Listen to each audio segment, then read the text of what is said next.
police did not take into consideration how. Are we okay?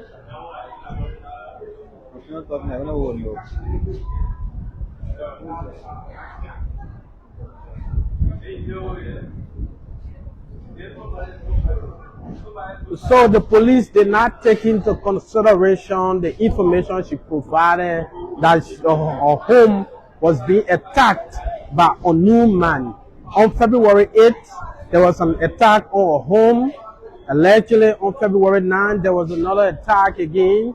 And also, on the 22nd, the tragic incident happened where Councillor Gloria's Musa's home was allegedly attacked. And one of her nieces lost her life. Cllr Musa into the incident. She claimed that Cllr Musa was attacked by an unknown man who has invaded their home in Monrovia.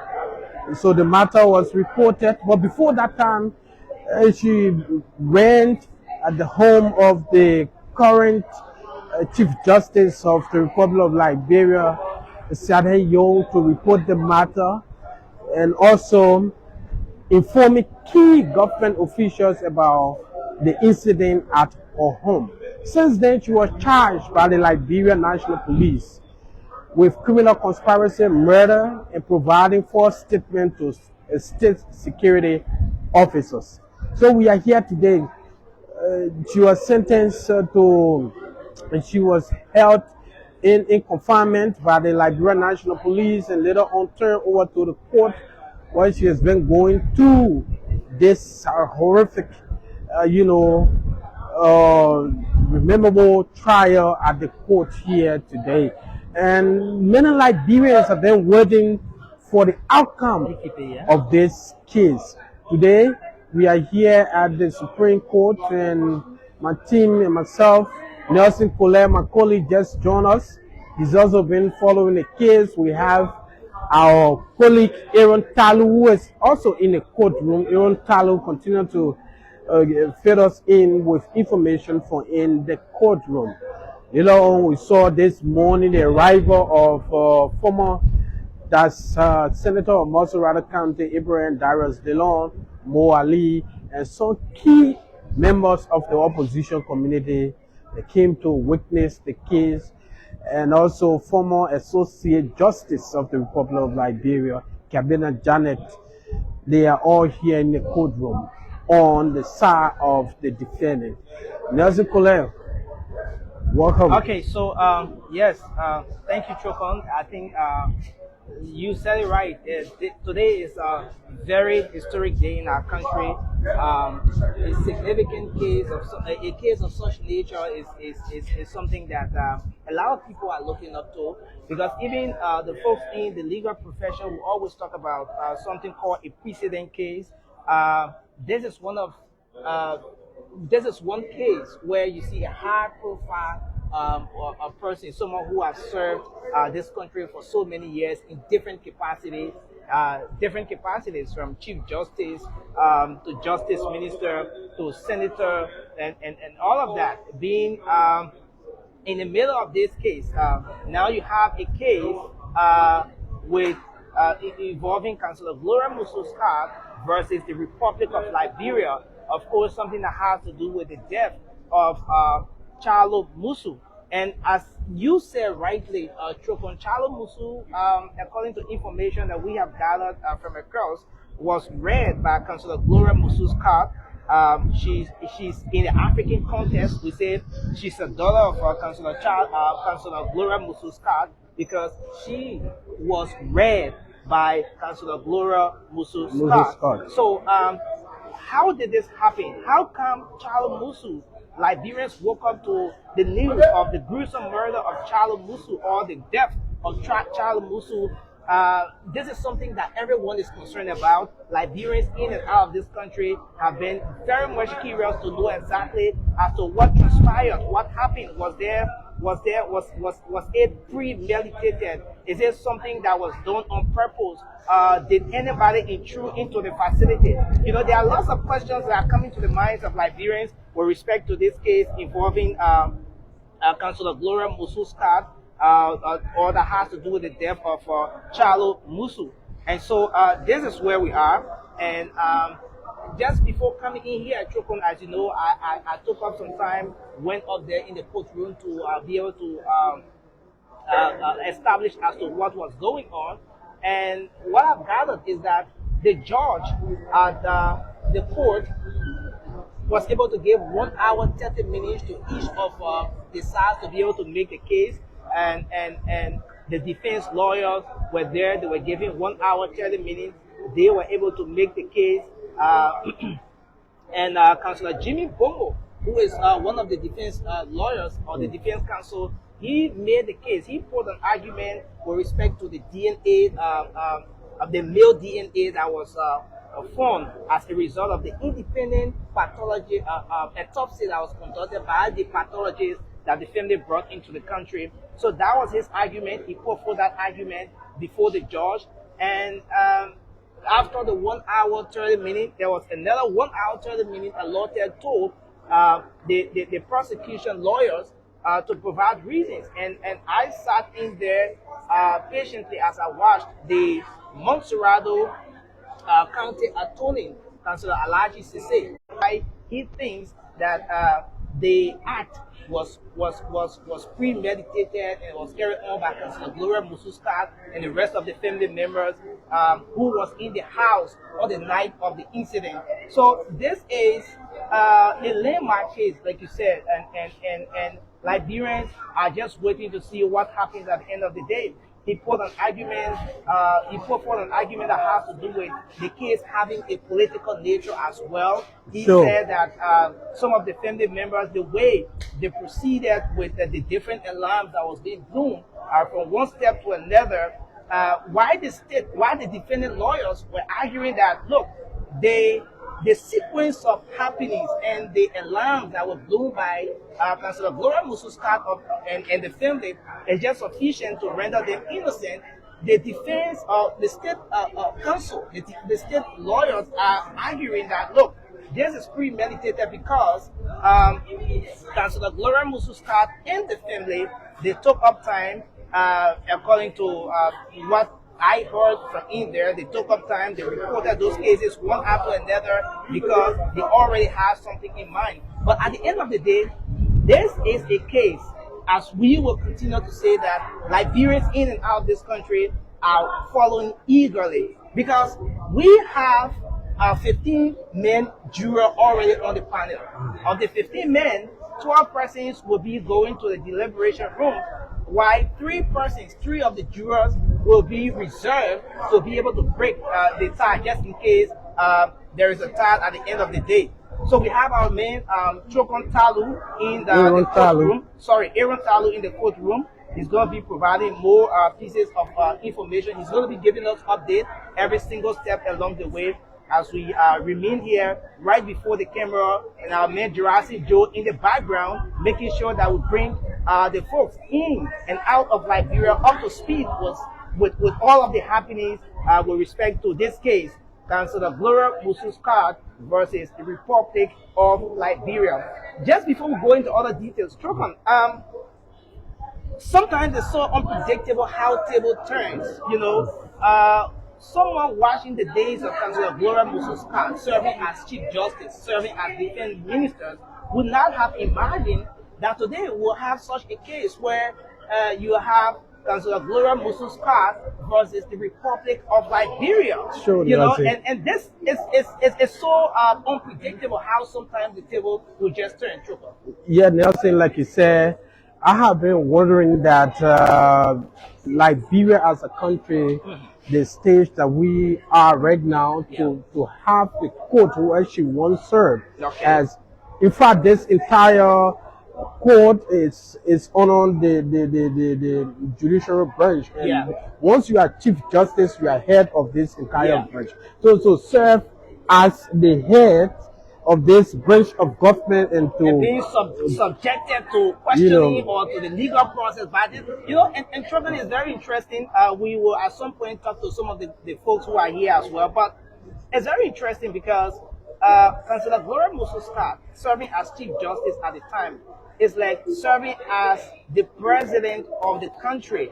That country happens to be the executive, for example, serving as the head of the executive. Sure. So this is just the capacity that Councillor Gloria Musa once served in as Chief Justice of the Republic of Liberia, sitting in there, making decisions, deciding as to who goes behind bars, what the law says about the conduct of different individuals in society, making critical decisions as per the arguments that were being put forward by lawyers from different sides of the aisle.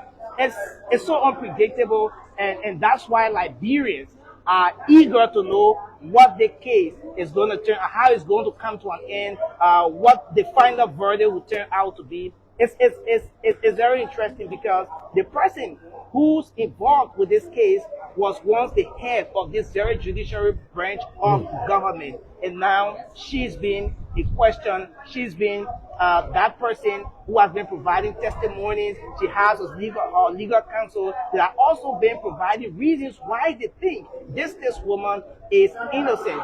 And it's interesting how the state prosecutors or the state lawyers are equally pushing the argument why they think Councillor Gloria Musa's and the family, all of those who were in the house on the night of the incident, know exactly what happened in this case. So we're going to be bringing more updates from in there. As you know, we already said that there are 15 men, there are 15 jurors involved with this case. At the end of the day, 12 of these jurors, they'll be going back into the deliberation room. Just to come back to that aspect, each of the lawyers from each side were given 1 hour 30 minutes to make the case. Both the defense and the state lawyers were able to exhaust that as per information I've received so far. So what's going to happen is that following the deliberation or the arguments are presented by the lawyers from both sides, the jurors are going to go back and make some deliberations, not deliberation, but those jurors will be going into that deliberation room and comparing the cases, looking at the case file and all of that, the facts, the pieces of evidence, the information provided by both sides. Are there possibilities when maybe Councillor Jimmy Bombo of from the Defense Council, when he made the argument, for example, about the DNA, the male DNA that was found, are there reasons to believe that even with the male DNA, what sort of difference does it bring to the table? So all of those critical analysis, those jurors will be going into the deliberation room and making those critical analysis. And so at the end of the day, 12 of them will be going there, making those deliberations. 3 of the 15 jurors will be left back.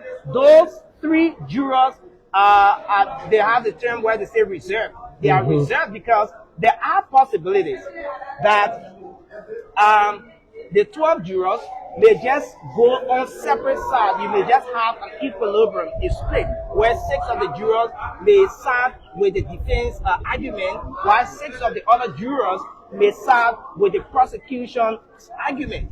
So in that case, the remaining 3 jurors will be there to decide, to weigh the arguments, and be able to make some critical analysis of those different arguments and decide as to which way to break the tie. And that's why this is very important. And this is indeed, like we said, a landmark case that Liberians in and out of the country are just waiting to see what the outcome will be.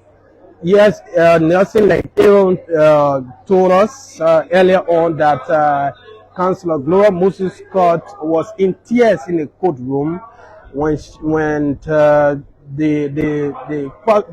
prosecution told her that she was involved in the commission of the crime, and she decided she was crying because, according to her, she raised this girl, and the girl was in Star College from high school to university, and the day she submitted her document, getting ready for graduation, and for such gruesome, unbelievable situation to happen, she just thought that it was unfair to her, and she was crying in a courtroom and all of that. So This is it here. That's why we are here to keep bringing you up to date from the grounds of the Temple of Justice in Yeah. Monrovia.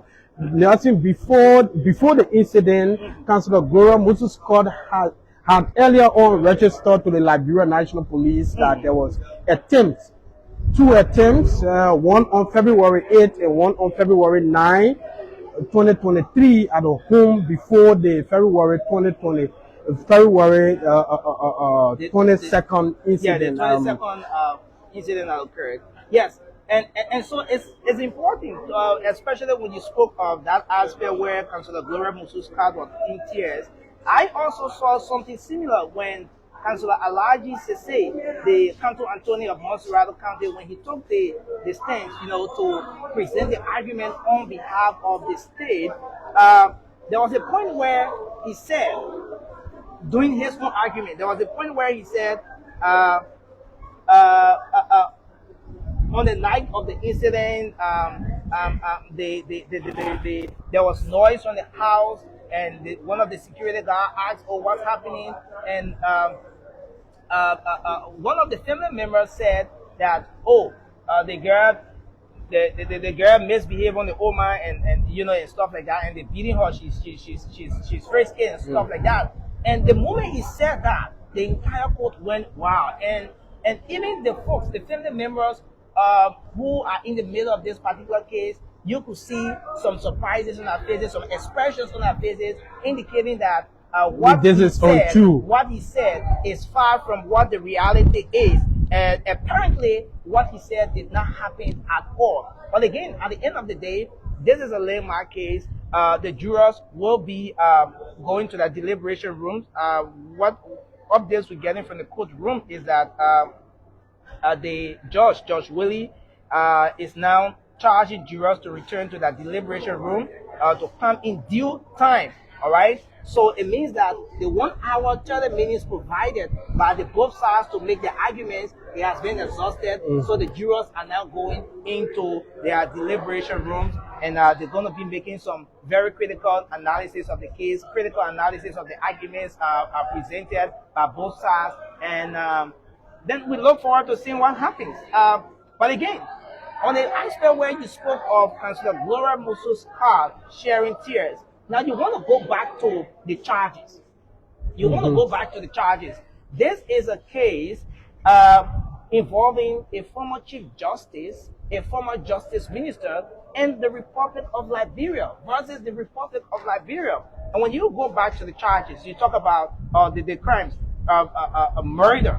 You talk about murder in the first place. You talk about criminal conspiracy and providing false alarms. Those are crimes. Those are charges. Those are crimes in the first place that anyone thinking of knowing the consequences associated with those crimes will obviously be very much concerned as to how the arguments are presented, how the case and everything will end up, because you know the gravity that goes with these crimes are not small, especially the one that has to do with murder. Now, you talk about criminal conspiracy, well, that's another aspect. Providing false alarm, that's another one. But murder, you know, is a capital offense, and it's non-bailable in the first place. So you want to take into consideration, and I believe that Councillor Gloria Musu's herself being a legal practitioner, knowing fully well the consequences that goes with these crimes, is very concerned as to how this case goes on as well.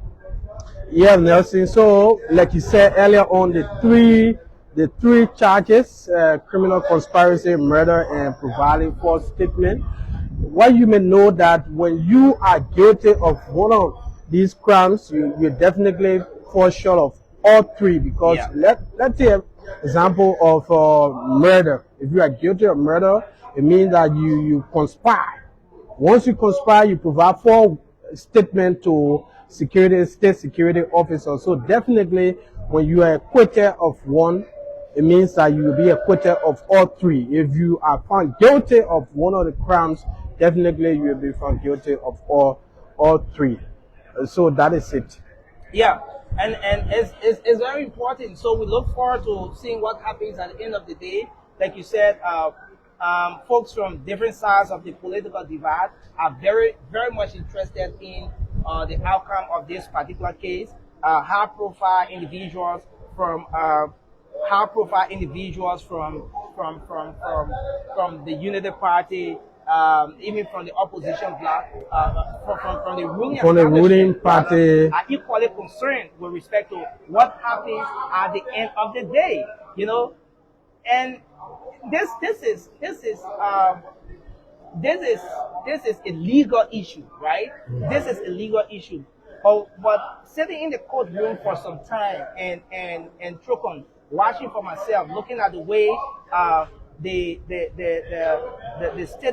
state lawyers or the state council made this argument, especially when the Monrovia County attorney, Councillor Alaji Sese, when he presented the argument, he went into the political aspects of this and trying to make the jurors or the judge to believe to believe that, given the reasons why they should believe that this particular case had some political undertone, And again, the both sides want to present an argument that the judge or the jurors are going to buy into. So at the end of the day, we look forward to seeing what happens.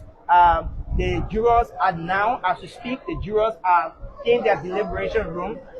They're making some critical analysis. They're reviewing the arguments being presented by the both councillors from the both sides, the defense council and that of the state lawyers. Yeah, the state. So, like you said, Nelson, we are still here, and we will be here until we get the outcome. We know that final sentencing and all of that will be done later on after the juror report and the file is laid before the judge. He will make the final decision. But like you said, political undertone about this entire case is one key and a component of this case. The Monrovia City Mayor, who is also the Secretary General of the ruling CDC, was also dragged into this matter when he was sometimes accused by Councillor Jerome Verder that he was the entire mastermind behind the whole case, and he used his henchman, Cllr, and Cllr was brought before the court recently. The court requested his living body, and he was brought before the court. Mayor Koji also came. He testified, before the court. So it's an interesting moment for Liberia. Like I said, like my colleague said, this case will leave, will leave a reference for further cases to come. Like I'm not a lawyer, like I always said, but one of the sources of law is reference. As they always say, they will use this case in times to come. They will use the case to deliberate or to make decision on other cases to come, especially high-profile cases involving high-profile individuals in our society, people who serve our society. So they will use the case as a precedent case for further cases to come, Nelson. Most definitely, Chokon. And so we're looking forward to seeing how it ends today, because initially there were predictions that there would have been a verdict, there would have been a ruling in this particular case today. But from what it's a juror trial, so definitely. From what we've seen, the jurors have now gone into their deliberation rooms. They are carrying on a critical review of the arguments being presented. There will be a point where, in case there's a tie, the three jurors that are reserved will have to come in to break that tie. So what we are getting, Chokon, is that depending on how long this process will go on, how long the jurors will take to be able to carry on their own review of this particular case, the judge may just be constrained to set up another time for the ruling in this particular case, because yes, the jurors will do what they have to do, but again, there is a whole process, and once it is a legal matter, you don't want to maybe attach too much of unnecessary hurry to that particular process. So depending on how long the jurors will go on with this particular process, talking about their deliberation and so forth, there may just be another day set for the ruling in this case. Yes, Nelson, like you said, this is a juror trial, and the juror are currently looking into the case, reviewing all necessary arguments provided to the judge. Yeah. But again, aside from this trial, aside from being a juror trial, also the judge, the time, and the judge will have to review whatever decision that comes from the juror. The judge will have to review that, and by that, it will take time, maybe a week from now, maybe 2-3 days before the final verdict will come out, whether Councillor Gloria Musa Scott will be acquitted or not. Though that decision will be made later, but not today, because even the arguments today alone, you will need time to look into both arguments from state prosecutors and also the defense team. So it's an incredible time for Liberia. No, this is a trial time for our judiciary system. Another thing that's also dragged the process today up to now is the time provided by the both parties to be able to make the case. 1 hour 30 minutes is sufficient time. That's significant time enough, and the both parties have to make the case. Both the prosecution and the defense counsel have to make the case within 1 hour 30 minutes. 1 hour 30 minutes each. You're talking about 3 hours making the case for their respective sides. So this is just important, and we look forward to seeing what happens at the end of the day. But like everyone else have said, this is a landmark case, and Liberians in and out of Liberia are eagerly watching to see what the ruling will be as to whether Councillor Gloria Musa Scott, someone who has served this country for so many years in different capacities, will be acquitted, or maybe she be found guilty of any of the 3 charges, or maybe all of the 3 crimes. Sorry, all of the 3 crimes that have been spelled out here. So you have murder in the first place, as to whether the act was really carried out by those in the home on the night of the incident. That's one aspect that is going to be looked into. Or maybe something did not happen in that light. It did not turn out to be the case. We will certainly go there. But let's talk to one of the attorneys, one of the legal counsel in this case. Let's see if we can talk to.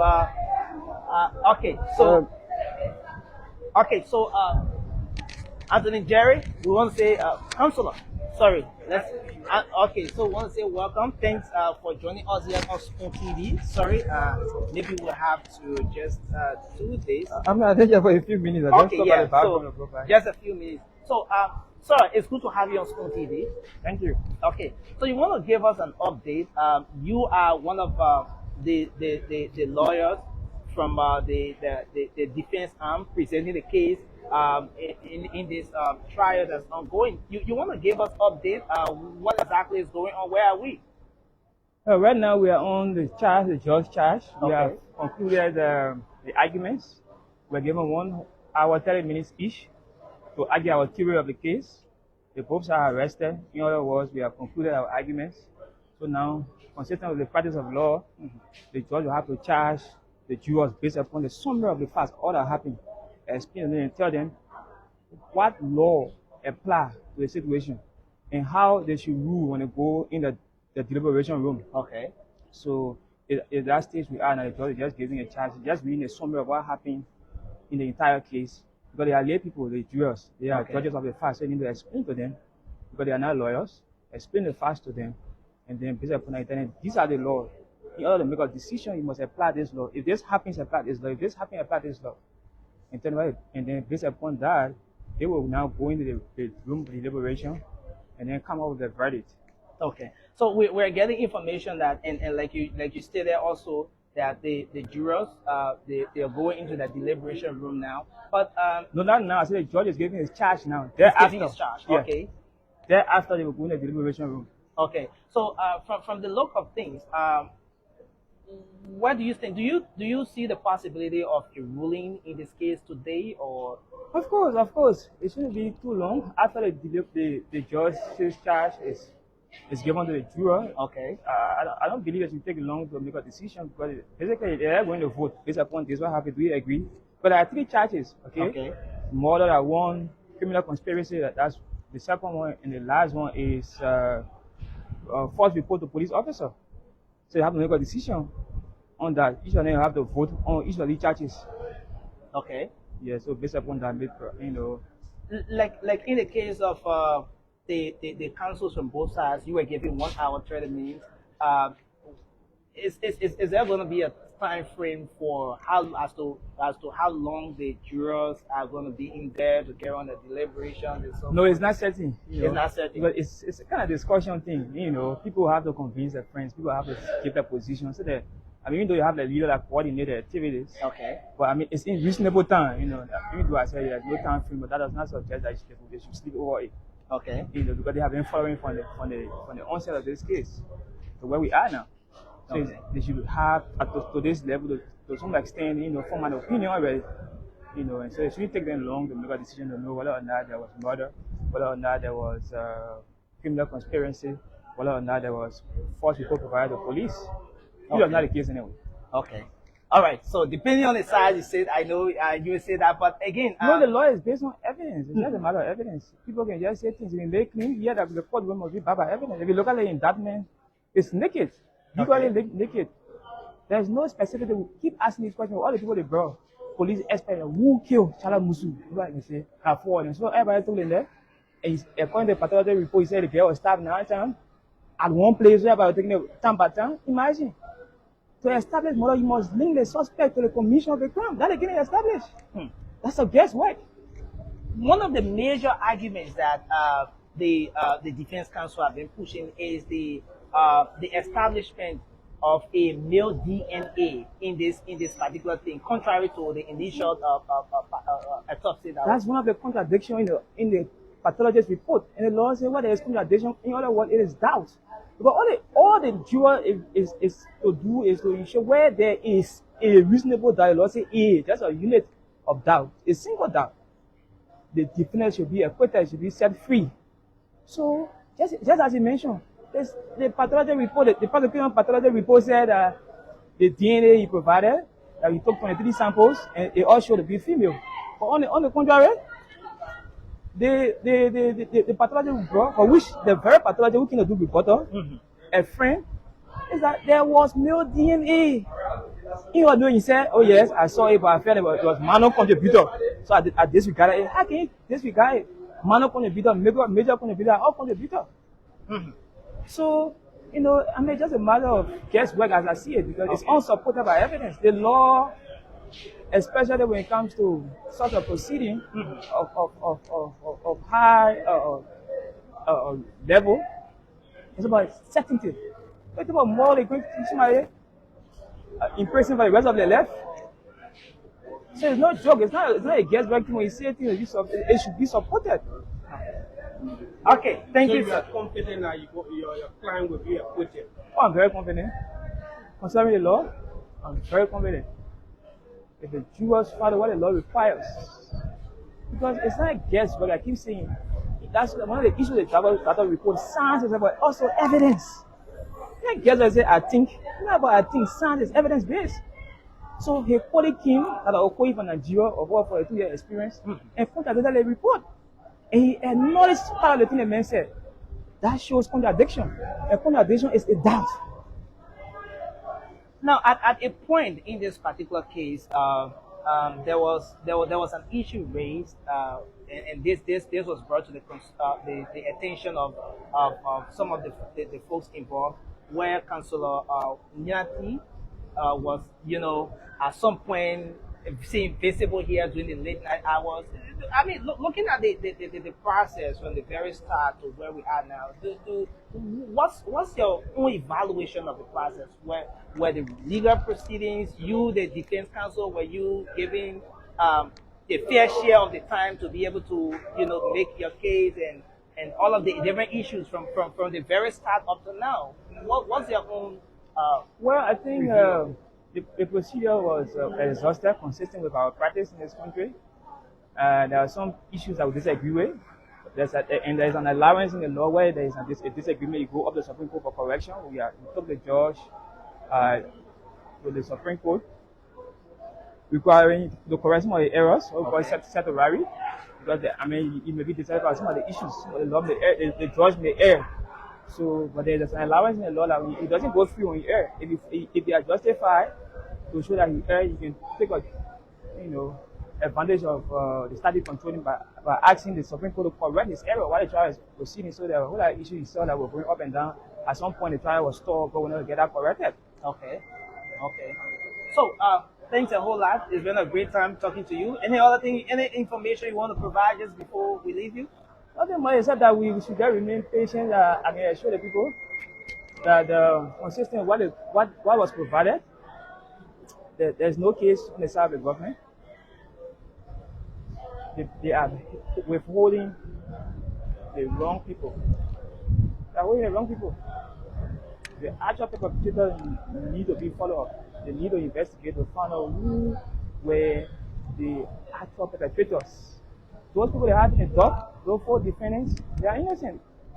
And as we have said time immemorial, one of the principal heroes in the practice is that it's better to free 1,000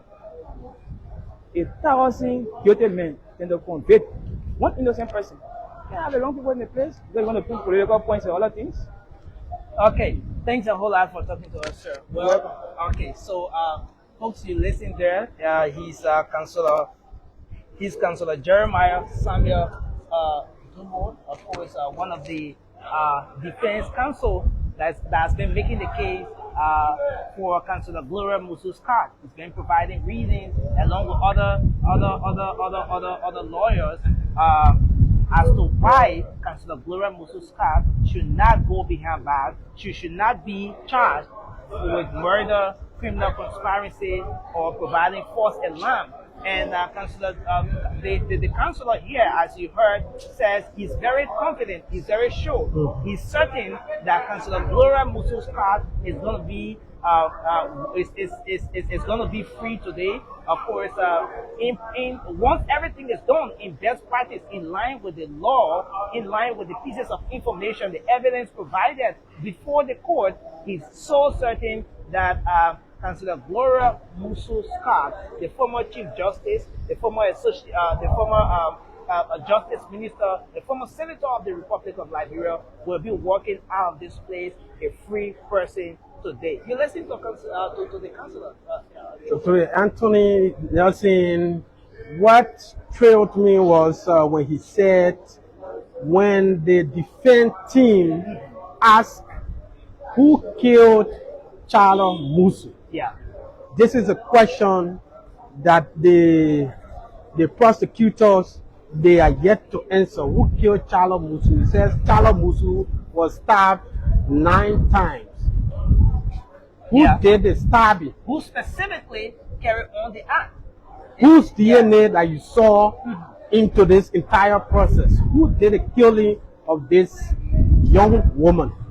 Can I say even up to now? Yeah, and what's also very interesting about this case, especially this aspect that has to do with male DNA, is all 3 persons, all 3 family members that are behind bars right now, or that are the correction center, they are all females. They are all females. Sure. So if there was a male DNA, or there is a male DNA that this second autopsy has been able to identify, then the next question is, whose DNA is that?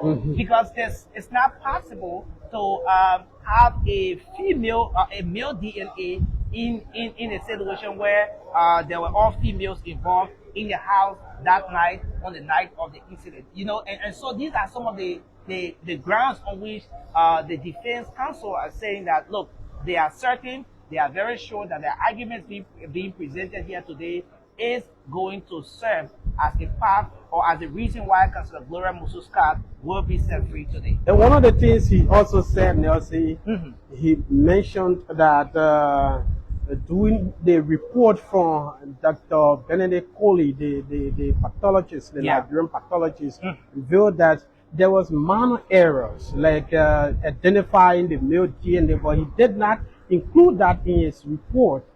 And this foreign pathology came and mentioned that, and he said was minor error. Yeah. The thing is, this is a crucial national case that everybody is interested in. You cannot go and do, such, evidence-based autopsy and said you leave it so out because this part is not important and all of that. I think that's where you spoke about doubt. It created more doubt, and they needed to dig deeper into the case. Yeah. So interestingly, one of the reasons why it's very important for folks in and out of Liberia to believe to trust in the jurors is because, aside from those pieces of information provided, the jurors were given the opportunity, they had the time to visit the crime scene. They went at the home of Councillor Gloria Musa's card.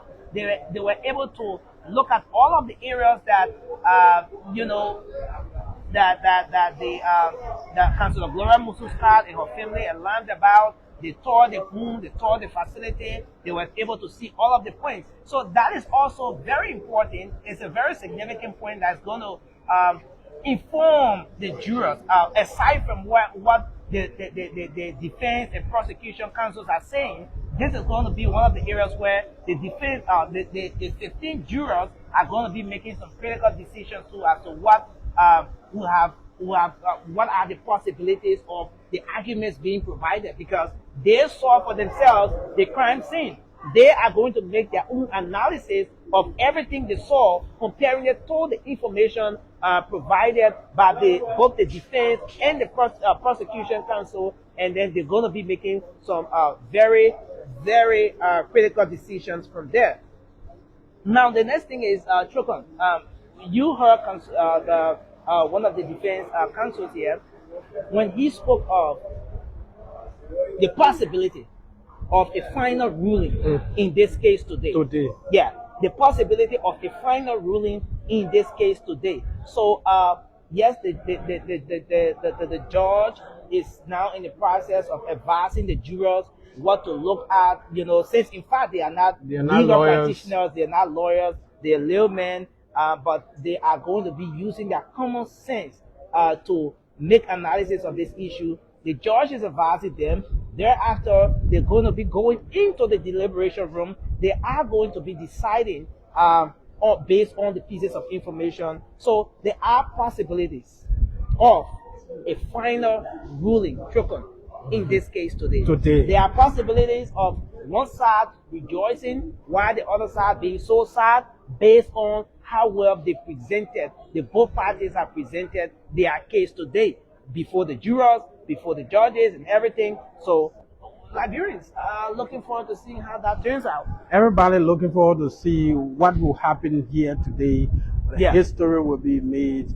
This is an extraordinary case that we just can't wait to see the outcome. So Chokon, let's invite our colleague Melvin here. Melvin is a judicial reporter. Melvin is okay, so you can come this way, Melvin. So Melvin is a judicial reporter. He's been here at the Temple of Justice reporting on legal issues. Melvin, now you have been following this case. What do you see so far? What's your own analysis of the case in the first place, as far as the process is concerned? Yeah, so thank you, Nelson. Like I told people this morning, it's just that you cannot pretend the jurors. Okay. Because every lawyers that is the both party, played a part already. Okay.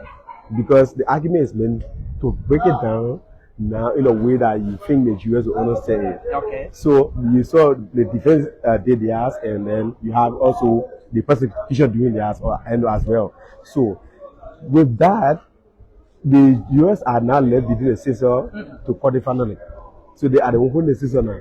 So like you are in there, what the judge is now doing is to charge them. Yeah. So in charging them now, he's going to break it down now into the pieces. So if you say murder, why is the law controlling that? Okay. So if your person is charged with murder, what's the crime associated with that? If you say criminal conspiracy, why criminal conspiracy should lie? Yeah. And what's the law controlling? So that is what the judge is doing now. So he's going to break it down from bottom to top, bit by bit, in pieces. So then it is from that point, that they will go now in the deliberations, and then those that will say for and those that will say against, they will now go and argue between themselves. So you see it. So like you listen to the both lawyer, right? The defense lawyer came on and they said that the prosecution could not prove why murder. Okay. Yes, they could not prove why murder because the pathology report that they depend on or that they rely on to say, oh, this is a murder case. The pathology report says there was no female DNA found. And then the second pathology report, which is from the defense angle, said there were male DNA. Okay, I want to come in with that aspect. So the autopsy conducted by the government pathologist, let me put it that way. Sure. The autopsy says there was no female DNA there was female DNA found, but no male DNA found. But there was no male DNA found. Okay. So, but the autopsy from the defense angle says there was a male DNA found. Exactly. But it didn't find a female DNA. No, there was a female DNA because female DNA was found in the house. Okay. Because there were more female in the house. Okay. But on the body, there were male DNA found, which is a common contributor. Okay. As he put it, a common contributor was found, which is the male DNA. So if you talk about common contributor, that person is a major contributor to the eye. Okay. But the comment says there were only female DNA found because there were more female in the house. Wow. And I was opportune to have, leader for a second and a autopsy. Okay. And I saw how it was conducted, wherein every piece of the 5 fingers, the toenails, all were removed for the testing of the DNA, stuff. So all that was done, and then what the pathologist came up with that, aspect that yes, indeed, there were a common contributor, which is a male DNA on the body. Wow. Yes. So now, the lawyer's argument now was there were no the defense was saying the prosecutor did not come up any prima facie evidence that can hold these people for one murder. Because the thing was this woman read this child for 3 years old, she came to the high school, she graduated from high school, and from there she took her to college, and with the perspective that even her own son or her children attended let's say a government university, but not this girl attended a private university. Okay. So why in they were kill her. And two, another thing the first thing we're looking at is there were no marriage. Okay. There were no confusion between the people that you say, that it's a confusion that makes them to go down. Throughout this process, were they able to establish that there was no malice, prior to the commission of this act? So human believe what the defense team rely on was, since no other family member came out to say, we need justice because if you got a family member that will come up on the opposite, to say, we need justice for this, which means there was some split within the family. Okay. But you saw everything went as it is going now with just the family. We made focus in following their sister and the relatives or whoever that currently considered as the defendant. Okay. And then you only had a government alone or her own for this battle to see how best they can reach logical conclusions as to who committed this act. And I think you listen to the last argument for Councillor Swahili to say he's the county attorney, and he was like, prosecute these people. People are the one that killed this guy because imagine his example was the bride of the girl was found in the bedroom. This girl, when she was stabbed, she was found in the former chief justice bathroom. Yeah. How possible? Who did that? Okay, with 1,000 people, why is it that only this girl was killed in the process? So, Yeah, and I followed that aspect of his